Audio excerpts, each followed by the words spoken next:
নমস্কাৰ প্ৰিয় বন্ধুসকল, এয়া হৈছে শিশুসকলে নিজৰ বিদ্যালয়খনক পৰিষ্কাৰ পৰিচ্ছন্নতাৰে কাম কৰি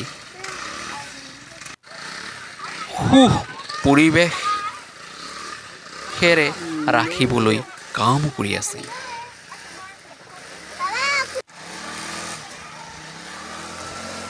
শিশু আৰু সন্তানৰ ওপৰতেই আমাৰ গাঁও, ঘৰ আৰু দেশখন নিৰ্ভৰশীল।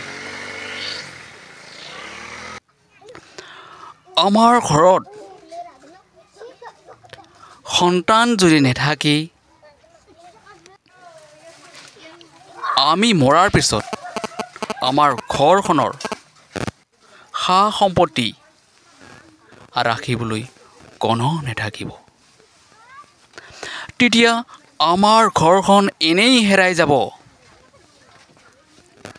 তেতিয়া গাঁওখনত কেনে লাগিব? যদিহে এখন গাঁৱত এজন মানুহৰ ঘৰ সন্তান সন্ততি নাথাকি হেৰাই যায়, তেনেহ'লে এখন ঘৰত আপুনি ধৰি লওক 4জন মানুহ আছে। সেই 4জন মানুহৰ সংখ্যা এখন গাঁৱত কমি যাব। আৰু সেই 4জন মানুহৰ সংখ্যা বঢ়াবলৈ বহুত বছৰ লাগিব। এতেকেই মৰমৰ পিতৃ মাতৃসকল, আপোনালোকে ভাবি চাওক আৰু ভাবি চাই পেলাই আপোনাৰ যদি সন্তান বা শিশু নাই, তেনেহ'লে পঢ়িবলৈ লৈ আহক আৰু লৈ আহি সুশিক্ষা দি গাঁৱৰ, ঘৰৰ, সমাজৰ আৰু দেশৰ সুনাম কঢ়িয়াই আনিবলৈ শিক্ষা প্ৰদান কৰক। তেতিয়াহে শিশুসকলে ভৱিষ্যতে নিজৰ ভৰিৰ ওপৰত থিয় দি কাম কৰিবলৈ সক্ষম হ'ব।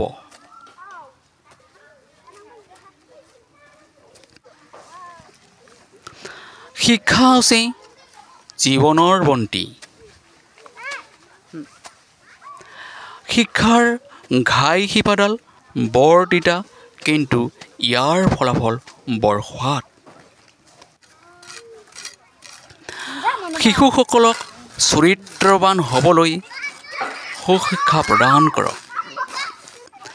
চৰিত্ৰৱান মানুহ দূৰৰ সেই হিমালয় পাহাৰৰ দৰে দৃশ্যমান, আৰু চৰিত্ৰহীন লোক দূৰৰ পৰা ৰাতিত নিক্ষেপ কৰা কাঁড়ৰ দৰে অদৃশ্য।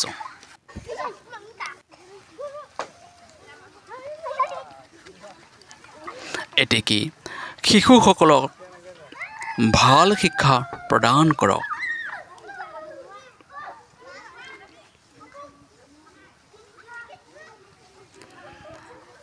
যিকোনো শিক্ষা অৰ্থাৎ জ্ঞান ল'বলৈ হ'লে আমি ভাল পৰিৱেশৰ মাজত থকা বিদ্যালয়খনত পঢ়িবলৈ দিব লাগিব।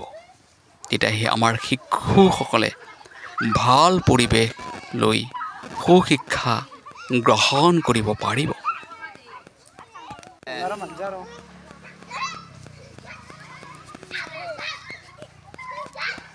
যিকোনো বিদ্যালয়খনত পঢ়ি থকা নিজৰ সন্তানৰ, শিশুসকলৰ বিদ্যালয়খনক নিজৰ বিদ্যালয় বুলি ভাবক আৰু সুন্দৰ পৰিৱেশেৰে ৰাখিবলৈ চেষ্টা কৰক। মই তাকেই কামনা কৰিছোঁ। নমস্কাৰ।